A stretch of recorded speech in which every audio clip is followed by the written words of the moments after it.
आज हम एक बहुत ही क्लासिक कहानी और उसके पीछे छिपे सबक को समझने वाले हैं। चतुर ब्राह्मण की बुद्धिमानी। देखिए, ये सिर्फ एक कहानी नहीं है।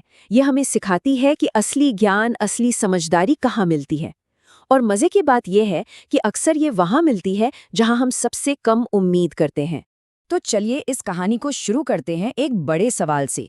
क्या सच में सबसे बड़ी समझदारी बहुत मुश्किल और कॉम्प्लेक्स चीजों में है या फिर सादगी में? ये सवाल आप देखेंगे इस पूरी कहानी की जड़ है और हमें इसका असली मतलब समझने में मदद करेगा। तो कहानी की शुरुआत होती है एक राजा के दरबार से। राजा एक बहुत ही, कह सकते हैं, अजीब सी परीक्षा की घोषणा करता है। और ये कोई ऐसी वैसी परीक्षा नहीं थी, बल्कि एक ऐसी पहेली थी जिसने उसके राज्य के सबसे बुद्धिमान लोगों को भी चक्कर में डाल दिया। चलिए देखते हैं कि आखिर ये परीक्षा थी क्या। तो जरा सोचिए, राजा का दरबार है, विद्वान ब्राह्मणों से खचाखच भरा हुआ है। माहौल में एक अलग ही उत्साह है, एक उम्मीद है, क्योंकि राजा ने वादा जो किया है कि जो भी उसकी चुनौती को पार करेगा उसे बहुत बड़ा इनाम मिलेगा। सबकी नजरें राजा पर टिकी हुई हैं। और राजा अपनी बात शुरू करते हैं। उनकी आवाज पूरे दरबार में गूंजती है। मैं एक बड़ी परीक्षा लेना चाहता हूँ। बस इतना सुनते ही दरबार में कानाफूसी शुरू हो जाती है। सब बेचैन हैं ये जानने के लिए कि आखिर ये परीक्षा है क्या। और फिर राजा अपनी वो अजीबो गरीब शर्त सबके सामने रखते हैं। चुनौती ये है कि कोई उन्हें कुछ ऐसा बताए जो उन्हें पूरी तरह समझ में भी आ जाए, और साथ ही जिससे उन्हें कोई परेशानी, कोई टेंशन भी ना हो।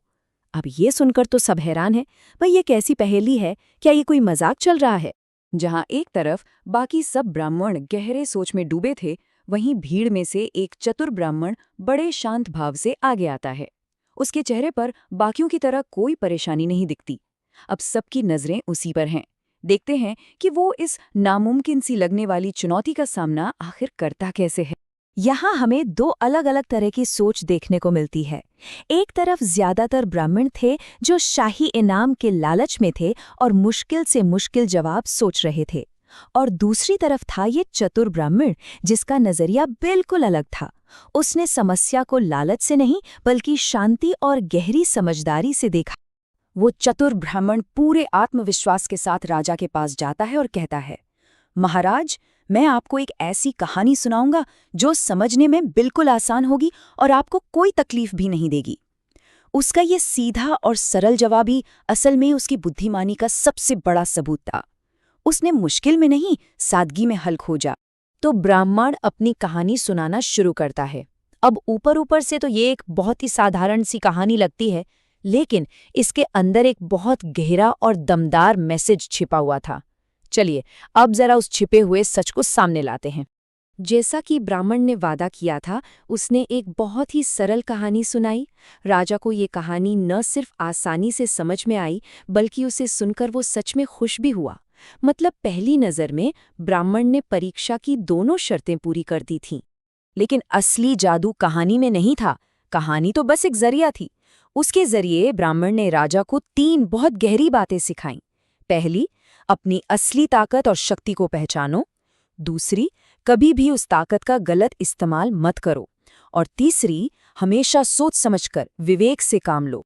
ब्राह्मण की ये शब्द सिर्फ सलाह नहीं थे, ये तो उन बीजों की तरह थे जो राजा के मन में बो दिए गए, और इन बीजों ने एक बहुत बड़ा बदलाव ला दिया।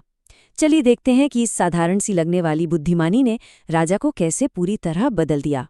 ब्राह्मण की बातें सुनकर राजा को मानो जैसे आईना दिख गया हो।